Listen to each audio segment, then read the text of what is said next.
പ്രായപൂർത്തിയാകാത്ത ആൺകുട്ടികളെ പ്രകൃതിവിരുദ്ധ ലൈംഗിക പീഡനത്തിനിരയാക്കിയെന്ന കേസിൽ ഒളിവിലായിരുന്ന മതപണ്ഡിതനെ ബീഹാറിലെത്തിയാണ് വളാഞ്ചേരി പോലീസ് അറസ്റ്റ് ചെയ്തത്. വിവിധ സ്റ്റേഷനുകളിലായി 20ഓളം പോക്സോ കേസുകളിൽ പ്രതിയായ ആദവനാട് സ്വദേശി MK മുഹമ്മദ് ഉസ്താദിനെയാണ് പോലീസ് അറസ്റ്റ് ചെയ്തത്. കേസുകൾ രജിസ്റ്റർ ചെയ്യപ്പെട്ടതോടെ അജ്മീറിൽ ഒളിവിൽ താമസിക്കുകയായിരുന്ന മുഹമ്മദ് പോലീസ് തേടിയെത്തിയത് മനസ്സിലാക്കി ബീഹാറിലേക്ക് രക്ഷപ്പെട്ടിരുന്നു. അവിടെ നിന്ന് വിദേശത്തേക്ക് കടക്കാനുള്ള ശ്രമത്തിനിടെയാണ് വളാഞ്ചേരി പോലീസിന്റെ പിടിയിലായത്. മലപ്പുറം, കാസർഗോഡ് ജില്ലകളിലായി 20ഓളം പ്രായപൂർത്തിയാകാത്ത ആൺകുട്ടികളെ പ്രകൃതിവിരുദ്ധ പീഡനത്തിന് ഇരയാക്കിയതിനാണ് മുഹമ്മദിനെതിരെ കേസുകളുള്ളത്.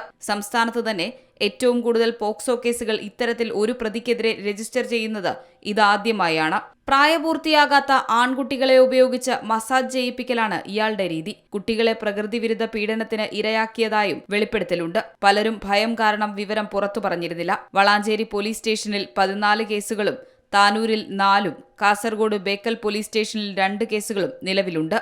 മുഹമ്മദ് അറസ്റ്റിലായതോടെ കൂടുതൽ കേസുകൾ ഉണ്ടായേക്കാമെന്നാണ് പോലീസ് കരുതുന്നത്. C Malayalam news, Malappuram. ഏറ്റവും പുതിയ വാർത്തകളും വിശേഷങ്ങളും വിരൽത്തുമ്പിലറിയാൻ സി മലയാളം ന്യൂസ് എല്ലാ ഡിജിറ്റൽ പ്ലാറ്റ്ഫോമുകളിലും ലഭ്യം.